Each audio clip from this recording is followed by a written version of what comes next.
Hello everyone, इस video में discuss करेंगे एनसीईआरटी एग्जाम्पलर का क्वेश्चन जो कि इलेक्ट्रिसिटी चैप्टर से है। इसमें सिर्फ एमसीक्यू डिस्कस करेंगे। फर्स्ट नंबर एमसीक्यू देखिए, यहाँ पे दिख पा रहा होगा आपको। यहाँ पे अ cell, a resistor, a key and a meter are arranged as shown in the circuit diagrams of figure 12.1। यहाँ पे देख पा रहे हैं 12.1 फिगर में आपको यहाँ पे सर्किट डायग्राम 3 दिख रहा होगा। इस तीनों सर्किट डायग्राम में एक की लगा हुआ है, एक सेल लगा हुआ है, एक अमीटर लगा हुआ है, एक रेसिस्टर लगा हुआ है। तो पूछा है इसमें कि ए मीटर में जो करंट रिकॉर्ड किया गया है, the current recorded in the ammeter will be. A number option बोल रहा है मैक्सिमम इन वन, यानी वन में ज़्यादा मैक्सिमम करंट रिकॉर्ड किया गया है मीटर के द्वारा। या बी नंबर ऑप्शन कह रहा है मैक्सिमम इन टू, यानी 2 नंबर सर्किट में मैक्सिमम करंट रिकॉर्ड किया गया है मीटर के द्वारा। मैक्सिमम इन 3, यानी 3 सर्किट में एमीटर के द्वारा मैक्सिमम करंट रिकॉर्ड किया गया है। या डी में देख बोल रहा है the same in all the cases, यानी तीनों ही एमीटर में सेम ही करंट को रिकॉर्ड किया गया है। तो यहाँ पे तीनों ही एमीटर में करंट को सेम ही रिकॉर्ड किया गया है, क्योंकि तीनों ही सर्किट में रेसिस्टर का वैल्यू मीन्स रेसिस्टेंस का वैल्यू सेम है, यानी कोई चेंजिंग नहीं है। रेसिस्टेंस तीनों में ही सेम है, दैट मीन्स करंट भी सेम होगा, यानी तीनों ही एमीटर में करंट का वैल्यू सेम रिकॉर्ड किया जाएगा। इस तरीके से आपने देख लिया। और नेक्स्ट क्वेश्चन देखते हैं, 2 number question. In the following circuits 12.2 figure में आप देख पा रहे होंगे, heat produced in the resistor और combination of resistors connected to a 12 volt battery will be. यहाँ पे ऑप्शन से पता चलेगा कि ये पूछना क्या चाह रहा है। A number option same in all the cases, यानी हीट प्रोड्यूस्ड होगा, सभी में सेम ही हीट प्रोड्यूस होगा। बी नंबर ऑप्शन बोल रहा है मिनिमम इन केस 1, यानी केस 1 में हीट कम प्रोड्यूस्ड होगा। सी नंबर में ऑप्शन में मैक्सिमम इन केस 2, यानी 2 नंबर सर्किट में ज़्यादा हीट प्रोड्यूस्ड होगा। और डी नंबर ऑप्शन है कि मैक्सिमम इन केस 3, यानी केस 3 में हीट मैक्सिमम प्रोड्यूस्ड होगा। तो क्या होना चाहिए, आपको पता चलना चाहिए यहाँ पे कि हीट आखिर किस बातों पे डिपेंड करता है। हीट I²RT फार्मूला से आप कह सकते हैं कि करंट, रेसिस्टेंस और टाइम पे डिपेंड करता है। तो फिलहाल यहाँ पे रेसिस्टेंस गिवन है सर्किट में, तो एच डायरेक्टली प्रोपोर्शनल रेसिस्टेंस हो जाएगा, उस फार्मूला से आप कह सकते हैं। यानी जितना ज़्यादा रेसिस्टेंस होगा हीट उतना ही ज़्यादा प्रोड्यूस्ड होगा, ये आप जान चुके हैं। तो सर्किट 1 में देखें टोटल रेसिस्टेंस आप जब निकालेंगे तो 2 ओम ही आएगा आपको। अब यहाँ पे देखें सर्किट 2 में, यहाँ पे सीरीज में है तो टोटल रेसिस्टेंस 4 ओम आ जाएगा। अब यहाँ पे ये दोनों पैरेलल में है तो टोटल रेसिस्टेंस 1 ओम आएगा। जब आप 2 ओम को पैरेलल कनेक्ट करेंगे तो टोटल रेसिस्टेंस 1 ओम आएगा। तो सबसे ज़्यादा रेसिस्टेंस का वैल्यू किस सर्किट में आया है? सर्किट नंबर 2 में आया है। दैट मीन्स इसी में सबसे ज़्यादा हीट भी प्रोड्यूस्ड होगा, क्योंकि हीट डायरेक्टली प्रोपोर्शनल रेसिस्टेंस होता है। नेक्स्ट क्वेश्चन देखिए, तो यहाँ पे आंसर क्या हो जाएगा, maximum in case 2, C number answer हो जाएगा। अब देखिए 3 नंबर क्वेश्चन। 3 नंबर क्वेश्चन कह रहा है electrical resistivity of a given metallic wire depends upon. मतलब क्या, ये इलेक्ट्रिकल रेसिस्टिविटी आपको पता होना चाहिए। R = रो LY/A, यहाँ से निकाल सकते हैं रो का वैल्यू RA/L, यानी ये कांस्टेंट है, ये आपको पता होना चाहिए। ये कांस्टेंट है, मतलब ये कि ये चेंज नहीं करेगा जब आप रेसिस्टेंस बढ़ाएंगे, जब आप एरिया बढ़ाएंगे किसी वायर का, जब लेंथ बढ़ाएंगे या फिर इसको चेंज करने से ये वैल्यू चेंज नहीं करेगा, क्योंकि ये वैल्यू कांस्टेंट होता है। तो दैट मीन्स आप कह सकते हैं कि रेसिस्टेंस का वैल्यू ना तो लेंथ पे, रेसिस्टिविटी का वैल्यू ना तो लेंथ पे डिपेंड करेगा, ना थिकनेस पे, ना ही शेप पे। ये डिपेंड करेगा नेचर ऑफ द मटेरियल पे। वो क्यों? क्योंकि अगर आपके पास कॉपर का वायर है, अगर एल्युमिनियम का वायर भी है आपके पास, तो आप कह सकते हैं कि कॉपर के वायर में सबसे ज़्यादा करंट प्रोड्यूस्ड होगा देन एल्युमिनियम। क्यों? क्योंकि कॉपर का नेचर कुछ और है और एल्युमिनियम का नेचर कुछ और है। मतलब कॉपर का रेसिस्टिविटी कुछ और होगा और एल्युमिनियम का रेसिस्टिविटी कुछ और होगा। दैट मीन्स ये कह सकते हैं कि यहाँ पे रेसिस्टिविटी जो है वो मटेरियल के नेचर पे डिपेंड करता है कि वो मटेरियल किस नेचर का है। इस तरीके से आप कह सकते हैं कि इसका आंसर डी होगा। 4 नंबर क्वेश्चन कह रहा है a current of 1 ampere is drawn by a filament of an electric bulb.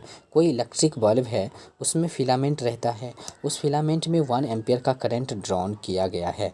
अब पूछा है कि number of electron passing through a cross section cross section of the filament in 16 second would be रफली। ये जो फिलामेंट है, इस filament में 1 एम्पेयर का जो करंट ड्रॉन किया गया है, तो 16 सेकेंड में उसमें कितना नंबर ऑफ इलेक्ट्रॉन्स जो है पास करेगा, ये पूछा है। तो डेटा देखिए, आई का वैल्यू दिया है 1 एम्पियर, यहाँ पे टाइम दिया है 16 सेकेंड यहाँ पे, उसके बाद ये नंबर ऑफ़ इलेक्ट्रॉन्स पूछ दिया है एन का वैल्यू।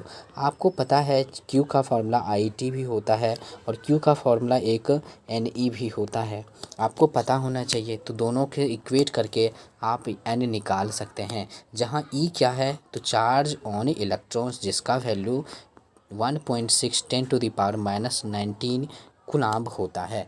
तो इस तरीके से आप यहाँ से n निकाल सकते हैं। That means N E equal to I T करके आप n निकाल सकते हैं।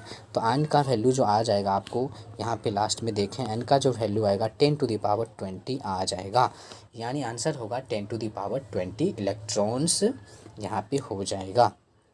5 नंबर क्वेश्चन देखिए, 5 नंबर क्वेश्चन देखिए, आइडेंटिफाई द सर्किट 12.3।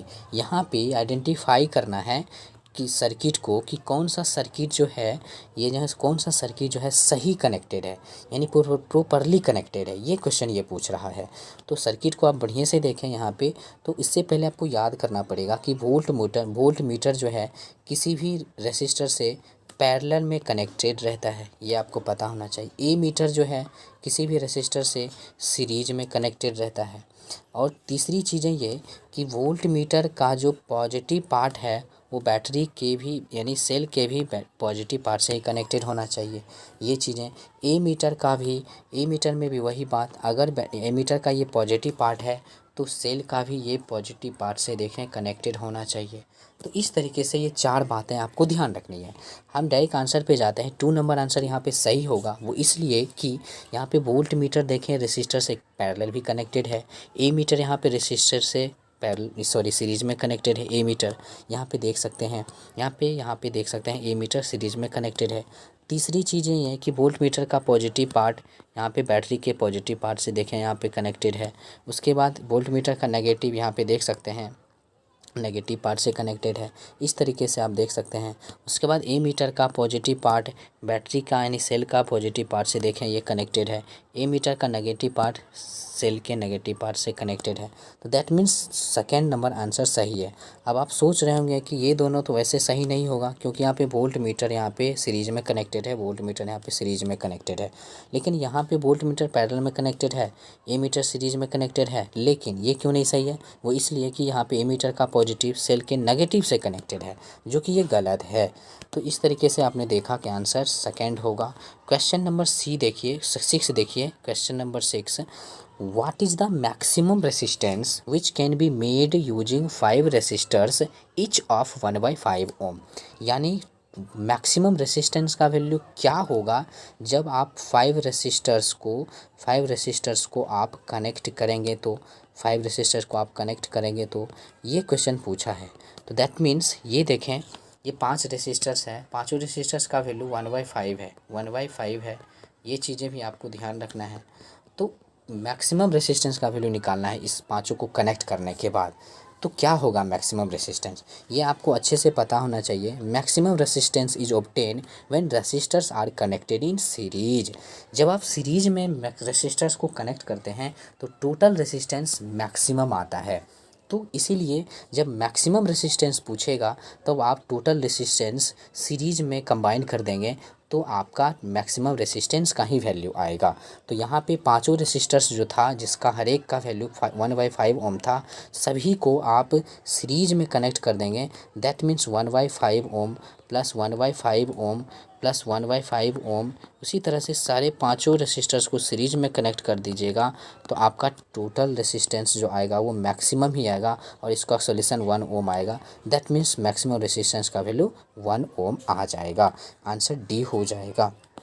आप देख सकते हैं इसका सोल्यूशन भी किया गया है, तो समझ सकते हैं। सेम क्वेश्चन यहाँ पे 7 नंबर भी है।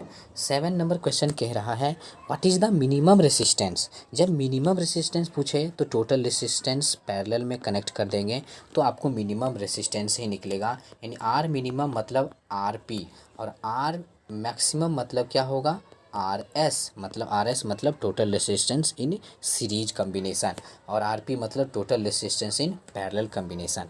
तो इस तरीके से आप यहाँ पे देख सकते हैं, और ये पांचों रेसिस्टर्स को कनेक्ट करना है, तब जाके मिनिमम रेसिस्टेंस निकालना है, जो कि हर एक का वैल्यू 1/5 ओम ही है। तो आपको पता चल गया, 1/RP से आप निकालेंगे, 1/RP को कनेक्ट 1/RP इस फार्मूला से निकालेंगे, क्योंकि मिनिमम रेसिस्टेंस आरपी से ही निकलेगा। तो 1/RP इज इक्वल टू 1/1/5, यहाँ पे सभी को पैरेलल में कनेक्ट कर देंगे 1/1/5, क्योंकि सभी का वैल्यू 1/5 है। तो यहाँ पे देख सकते हैं, आप कनेक्ट करेंगे इस तरीके से, आप देख पा रहे होंगे। तो यहाँ पे प्लस 1/1/5, तो सभी का जो वैल्यू आएगा 1/RP का जो वैल्यू आएगा, 1/ जो RP का जो वैल्यू आएगा वो आएगा 25 ओम। तो इसीलिए RP को वैल्यू निकालना है, तो क्या आ जाएगा 1/25 ओम। ध्यान रखें, पहले तो 1/RP का ही वैल्यू निकलेगा ना आपका, तब आप जाके आप उलट देंगे तो RP का वैल्यू निकलेगा। तो RP का वैल्यू कितना आ जाएगा 1/25। अब क्वेश्चन नंबर 8 पे चलते हैं। क्वेश्चन नंबर 8 कह रहा है the proper representation of series combination of cells obtaining maximum potential is. यहाँ पे सेल्स को कम्बिनेशन किया गया है सीरीज में, तो टोटल मैक्सिमम पोटेंशियल कितना ऑब्टेन होगा, ये चीज़ें, या किस में सबसे ज़्यादा जो है पोटेंशियल ऑब्टेन होगा, इसमें ये पूछा जा रहा है। तो देखें यहाँ पे 1 नंबर में देखें, यहाँ पे पहले सेल के बारे में जान लें। ये अगर प्लस वाला है तो ये माइनस वाला है, यानी बिगर पोल प्लस होता है, छोटा वाला पोल माइनस में होता है। तो ये चीज़ें हैं। अगर मैं बात करूँ एक सेल को हम एक सेल का वैल्यू, एक सेल का पोटेंशियल हम 2 वोल्ट मानते हैं। तो आपको अगर ये पता होना चाहिए कि अगर हम इधर से इधर जा रहे हैं तो इसके लास्ट में देखें, इस इधर से इधर जा रहे होंगे तो लास्ट में इसमें पॉजिटिव मिल रहा है, इसके भी इस सेल में भी लास्ट में पॉजिटिव मिल रहा है, इस सेल में भी लास्ट में पॉजिटिव मिल रहा है, इस सेल में भी लास्ट में पॉजिटिव मिल रहा है। तो मतलब ये हुआ कि जब राइट साइड से लेफ़्ट साइड की ओर करंट जा रहा है, तो हम अगर वोल्टेज हम यहाँ पे ऐड करेंगे, तो ये अगर हर एक को हम 2 वोल्ट से अगर लेते हैं, 2 वोल्ट मानते हैं, तो ये भी प्लस 2 वोल्ट होगा, क्योंकि लास्ट में प्लस है। इसके भी लास्ट में प्लस है, तो ये भी प्लस 2 वोल्ट होगा। इसके भी लास्ट में है तो ये भी प्लस 2 वोल्ट होगा, और इसके भी लास्ट में प्लस है तो ये भी प्लस 2 वोल्ट का होगा। तो टोटल यहाँ पे सीधा यहाँ पे जुट जाएगा, क्योंकि सभी में तो प्लस प्लस है।